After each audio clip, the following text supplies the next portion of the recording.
कई लोग आक्रोश में भर भी देते हैं, लेकिन विड्रॉल तक वो लाइन पे आ जाए तो उसे सुबह का भटका शाम को घर आ जाता है, तो उसको भटका हुआ नहीं कहते वाली एक हमारे यहाँ एक चरितार्थ है ये कहावत। तो हम कोशिश कर रहे हैं। भटकने की नौबत ही ना आए ऐसी व्यवस्था नहीं थी, जबकि अपने तो बूथ लेवल से लेके और ऊपर तक का संगठन मजबूत है। लेकिन क्या होता है, मानव स्वभाव है। मानव स्वभाव में कई बार ऐसा लगता है कि मुझे और उपेक्षित किया जा रहा है, तो थोड़ा बहुत दिखा देता है, लेकिन लाइन पे आ जाता है। लाइन पे आए तो वो ठीक है, डिसिप्लिन की श्रेणी में ही आता है, लेकिन करना नहीं चाहिए, ऐसी स्थिति बननी नहीं चाहिए। लेकिन कई ऐसे नेता हैं जो प्रभावित कर देते हैं, तो किसी ने किया होगा प्रभावित। अंदरूनी नेता हैं पार्टी के जो प्रभावित कर रहे हैं? मेरे ख्याल से अंदर तो ऐसा नहीं होना चाहिए, वो आ जाएगी सामने, स्थिति आ जाएगी, मैं सोचता हूँ मान जाएंगे वो। भाई साहब, सरकार में जो है जिम्मेदारी संभालने वालों की चर्चाएं हैं। दीपावली से पहले आपने कहा था कि दीपावली के बाद में बड़े बदलाव होंगे, तो अब क्या कुछ लोगों को संगठन में वापस लेकर आया जा सकता है? नए लोगों को जिम्मेदारी मिल सकती है? मिल सकती है, लेकिन ये सब क्या है, देखिए मंत्रिमंडल का काम करना ये मुख्यमंत्री जी का विशेषाधिकार है। संगठन का काम हम समन्वय से करते हैं, तालमेल से करते हैं। हमारा तालमेल से ही काम होता है, सारा आपसी सलाह मशवरे से ही काम होता है, सलाह मशवरा करते हैं। लेकिन संगठन के दबदबा खत्म हो गया है? नहीं, ऐसा नहीं है। देखिए, सतीश पूनिया जी हरियाणा के प्रभारी हैं, बहुत बड़ी जवाबदारी है, और माननीय राजेंद्र राठौड़ जी अभी बिहार में चुनाव प्रचार में लगे हुए हैं और लगातार चुनाव का काम कर ही रहे हैं। वो पार्टी को मजबूती देने में अपनी भूमिका निभा रहे हैं, और यहाँ पर भी थे तो यहाँ पर भी उन्होंने और सारा काम जो भी पार्टी ने दिया पूरी सामर्थ्य के साथ किया। आदरणीय वसुंधरा जी पूरी सामर्थ्य के साथ पार्टी के काम में लगी हुई है। हमारे यहाँ कोई भी ऐसा नहीं है। स्टार प्रचारकों में राजस्थान के किसी नेता का नाम के भी आए हैं, और राजेंद्र राठौड़ जी तो वहीं दौरा कर रहे हैं। इनके साथ आज हमारे अविनाश गहलोत जी जा रहे हैं, ऐसे ही हमारे कई मंत्री जा रहे हैं, मदन दिलावर जी जाने वाले हैं, सांसद भी कई गए, कई जाएंगे। तो ये कोई जरूरी नहीं है। देखिए, आप जानते हैं कि क्या केवल सूची में नाम होने से ही कोई आदमी बड़ा होता है क्या? ऐसा नहीं है। काम बड़ा है, काम करते हैं, जो भूमिका दी जाए। हमारे कार्यकर्ता सिपाही की तरह काम करता है, जो भूमिका जिसको दी जाती है उसी हिसाब से वो काम करते हैं। मतलब हम लोग ऐसा ही करते हैं। हम लोग ऐसा नहीं है कि मुझे आप कहीं कोई बड़ा उस बनाओगे तो ही मैं आऊंगा, नहीं, हम काम करेंगे। आपने सूची की आपने बात की, वायरल में असली सूची कब आएगी? नगर निकाय चुनाव के बाद में या फिर राष्ट्रीय अध्यक्ष के बाद में? नहीं, हमारी जल्दी आ जाएगी। देखिए, मैं एक बात बताऊं आपको कि हमारे यहाँ बहुत बड़ा बदलाव नहीं होता है। अधिकतर पुराने कार्यकर्ताओं का जिनका काम अच्छा है तो वो है, कुछ नए होते हैं और कुछ पुरानों को नई जवाबदारी दी जाती है, तो हो जाता है, ये प्रक्रिया का हिस्सा है, कोई खास बात नहीं है। और मैं इसको इसलिए नहीं चिंतित हूँ कि जब हमारा काम व्यवस्थित चल रहा है, जिस दिन जचेगा केंद्रीय नेतृत्व भेज देगा तो उस दिन हम नए लोगों को उम्मीद रहेगी सर।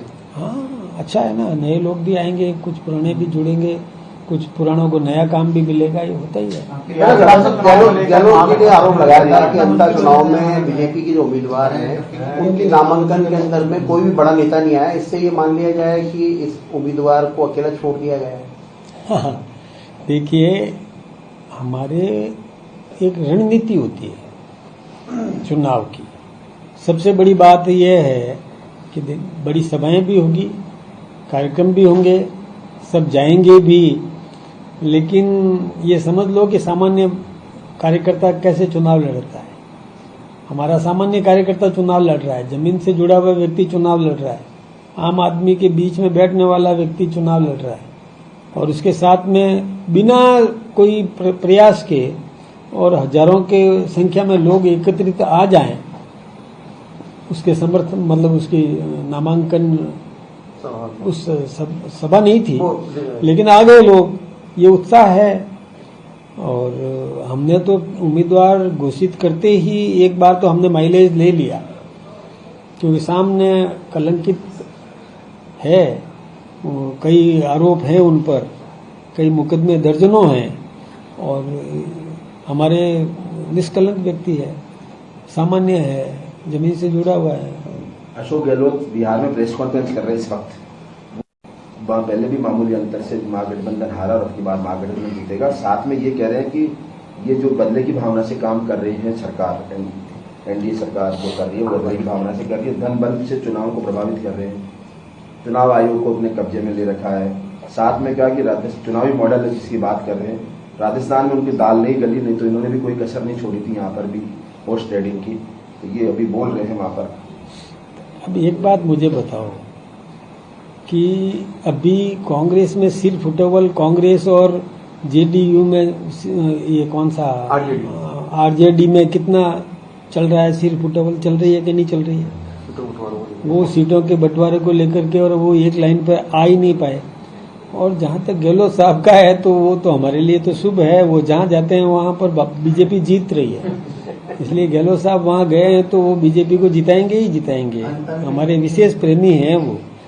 और दूसरा ये बात कह देना कि चुनाव आयोग को प्रभावित करते हैं, मैं सोचता हूं कि एक निष्पक्ष संस्था जो है उस संस्था पर किसी भी प्रकार की और ऐसी बात कहना निंदनीय है, ऐसा नहीं कहना चाहिए।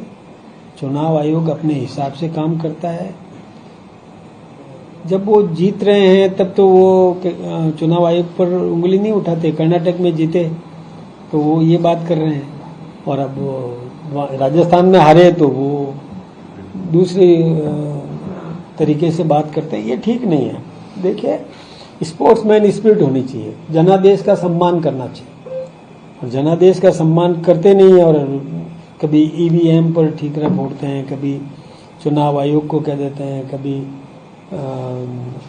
अन्य प्रकार की बातें कर लेते हैं। अब जैसे उनके समय में हॉर्स ट्रेडिंग की बात वो कर रहे हैं, कौन कर रहा था हॉर्स ट्रेडिंग? कौन कर रहा था? हम तो कोई आ नहीं रहे थे, हमारे कोई, वो उन्हीं के उप मुख्यमंत्री और उनके बीच में संघर्ष था, तो हॉर्स ट्रेडिंग की बात कहाँ है? अभी कांग्रेस में जैसे राजस्थान में संगठन के काम जो चल रहे हैं, कितनी जगह पर जूतम पैजार हो रही है, कितनी जगह पर पायलट ग्रुप और गहलोत गुट गुत्थम गुत्था हो रहे हैं।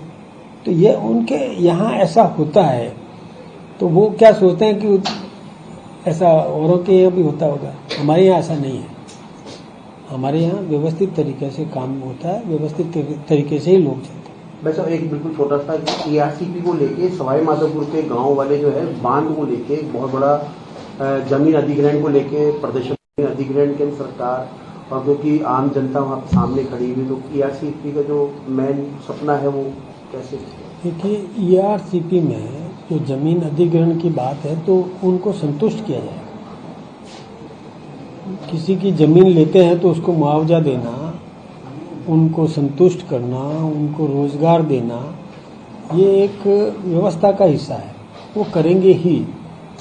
आज कोई डैम का विस्तारीकरण होता है तो कईयों की भूमि ली जाती है उसमें, तो उनको पुनर्वास की व्यवस्था करने का एक प्रावधान है। किसी की भूमि अधिकृत होती है रोड के लिए, किसी की भूमि अधिकृत होती है इंडस्ट्री के लिए, किसी की भूमि अधिकृत होती है डैम के लिए, ऐसे अधिग्रहण होता है तो उसको मुआवजा अलग अलग उसका सिस्टम बनाया हुआ है। किसी को मार्केट रेट से 4 गुना देना है, उसको संतुष्ट करना है। कहीं पर दूसरा तरीका अपनाते हैं, उसको जमीन के बदले में जमीन देने का वो होता है, हम करेंगे वहाँ, हमारे किसी भी नागरिक को परेशानी नहीं होगी, उनको संतुष्ट करेंगे।